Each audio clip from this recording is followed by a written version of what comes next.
ప్రస్తుతం తెలంగాణలో ఎన్నికల జోరు కొనసాగుతోంది. సోషల్ మీడియాలో అన్ని పార్టీలు పోటాపోటీగా ప్రచారం చేస్తున్నాయి. ఎక్కడ చూసినా కూడా మా గుర్తుకే మీ ఓటు అంటూ కూడా పోస్టులు కనిపిస్తూ ఉన్నాయి. ఈ ప్రచారాల జోరులో ఒక యువతి పేరు మాత్రం నెట్టింట హల్చల్ చేస్తోంది. ఆమె మరెవరో కాదు, శిరీష అలియాస్ బర్రెలక్క. బర్రెల మీద రిలీజ్ చేసి శిరీష ఎంతో వైరల్ అయింది. అప్పటి నుంచి ఆమెను అందరూ కూడా బర్రెలక్క అని పిలవడం మొదలుపెట్టారు. ఆమె తన ఇన్స్టాగ్రామ్ పేజ్ పేరు కూడా బర్రెలక్కగా మార్చుకుంది. ప్రస్తుతం సోషల్ మీడియాలో శిరీష ఫుల్ వైరల్ అవుతోంది. అసలు ఆమెకు ఎందుకు అంత క్రేజ్ అంటూ ప్రశ్నలు కూడా వినిపిస్తూ ఉన్నాయి. శిరీష అప్పుడు చేసిన కొన్ని ఇన్స్టాగ్రామ్ రీల్స్ ని ప్రభుత్వాన్ని టార్గెట్ చేసేందుకు కొంతమంది వాడుకున్నారు. అలా కొందరు ఆమె రీల్స్ ను ప్రభుత్వానికి వ్యతిరేకంగా వాడుకోవడంతో శిరీషకు లీగల్ గా కొన్ని సమస్యలు కూడా వచ్చాయి. ఆమెపై కేసులు కూడా నమోదయ్యాయి. తాజాగా శిరీష తెలంగాణ ఎన్నికల బరిలో దిగింది. నాగర్ కర్నూలు జిల్లా కొల్లాపూర్ నియోజకవర్గం నుంచి స్వతంత్ర అభ్యర్థిగా నామినేషన్ దాఖలు చేసింది. ప్రచారం కూడా జోరుగా సాగిస్తోంది.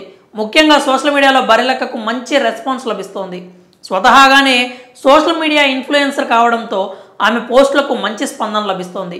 అయితే స్థానికంగా నియోజకవర్గంలో మాత్రం పరిస్థితి ఎలా ఉంది అనేది మాత్రం తెలియరాలేదు. నెట్టింట వచ్చిన స్పందనను ఆమె ఓట్లుగా మలుచుకోగలుగుతుందా, తన ప్రచారంతో ప్రభావం చూపించి విజయం సాధిస్తుందా అనే ప్రశ్నలకు ఇప్పుడే సమాధానం చెప్పలేము. కొల్లాపూర్ నియోజకవర్గం అభ్యర్థుల విషయానికి వస్తే బీఆర్ఎస్ తరపున సిట్టింగ్ ఎమ్మెల్యే బీరం హర్షవర్ధన్ రెడ్డి పోటీలో ఉన్నారు. గత ఎన్నికల్లో కాంగ్రెస్ తరపున పోటీ చేసిన ఆయన అప్పటి బీఆర్ఎస్ అభ్యర్థి జూపల్లి కృష్ణారావుపై 12,543 ఓట్ల మెజారిటీతో గెలుపొందారు. విజయం సాధించిన తర్వాత బీఆర్ఎస్ పార్టీలో చేరారు. ఈ టర్మ్ కూడా బీఆర్ఎస్ తరపున బరిలో దిగుతున్నారు. బీఆర్ఎస్ బహిష్కృత నేత జూపల్లి కృష్ణారావు కాంగ్రెస్ పార్టీలో చేరి అదే కొల్లాపూర్ నియోజకవర్గం నుంచి పోటీ చేస్తున్నారు.